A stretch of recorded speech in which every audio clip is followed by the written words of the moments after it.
President Obama made 4 recess appointments today. He never does this. I mean, all presidents make recess appointments. The Senate won't confirm somebody, so they wait till the Senate's out of session and they appoint the person then. All presidents do this. But President Obama almost never does this. As Ian Millhiser charted nicely at Think Progress today, this is the number of recess appointments per year that we've had from recent presidents. Left to right, that's Ronald Reagan with more than 30, then Poppy Bush, then Bill Clinton, then George W. Bush, and then that's President Obama on the right with less than 10 per year. But today, there were 4. 3 to the National Labor Relations Board, 3 new members to fill empty seats in the 5-member board. So that board will have enough people to be able to have a quorum so it can continue to function. The president also today recess appointing his nominee, Richard Cordray, to lead the new Consumer Financial Protection Bureau.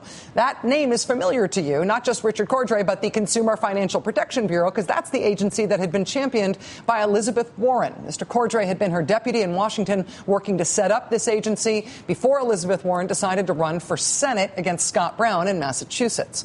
Mr. Cordray's nomination to run that agency had been hung up in the Senate since July, not because Senate Republicans don't like Mr. Cordray, but because they do not like the Wall Street reform bill that gave birth to that agency, and they do not like the idea of that new agency, that new watchdog, keeping an eye on banks and credit card companies and other entities that have earned a reputation for screwing over consumers with their financial products. Republicans in the Senate would not allow anybody to be confirmed at that agency in protest of the agency's existence. And so the president has now used a recess appointment to get around Senate Republicans. Senate Republicans and other Republicans in Congress today were very angry that President Obama did this. But for Democrats, this, frankly, is a day they had been hoping for. And this fight over whether anybody should be overseeing the banks, that is a fight that many Democrats have been hoping for, even beyond the personnel involved. Joining us now for the interview tonight is Gene Sperling. Gene Sperling is the director of the National Economic Council. He's a top economic advisor to President Obama. Mr. Sperling, it's good to have you here again. Thank you for your time. Well, thanks for having us. Republicans are obviously upset with the fact that these were made as recess appointments in the White House. You clearly felt that it was worth it to do this. What can be done with having Richard Cordray in this position that couldn't be done without the recess appointment?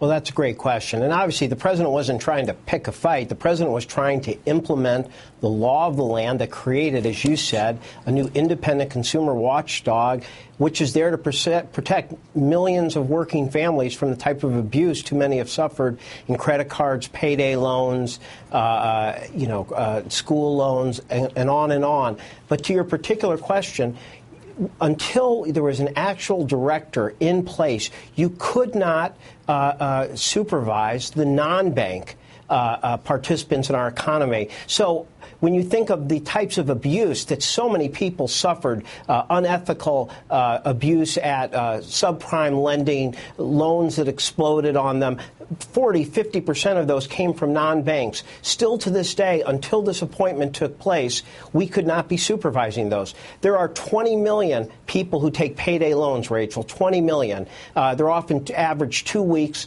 and in many cases, the interest on those is 400%. Because those were not banks, they're non-banks, we could not supervise them until Richard Cordray was in place. So this makes a very big difference. And think of the story the president told today when he was there about the elderly couple who had a pipe broke. Somebody saw that, took advantage of them, forced them to get a loan they didn't need, and almost ruin the entire financial security of that family. That is exactly the family, the exact type of situation that this bureau, this independent consumer watchdog, was created to protect people like that and to go after those who would take advantage of them, and just simply to put forward straightforward information about fees and interest rates so that people can make wise choices. I've just never understood the opposition to something that basically just gives working families more information, better protection,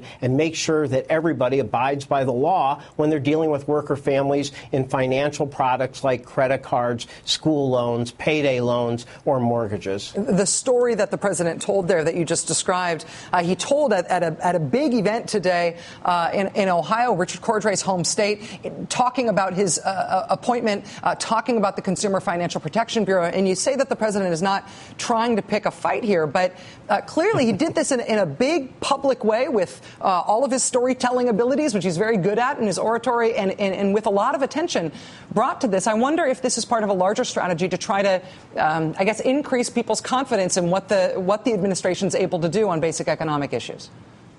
Well, I think what you've seen is this president is fighting very hard, and he's going to continue fighting hard.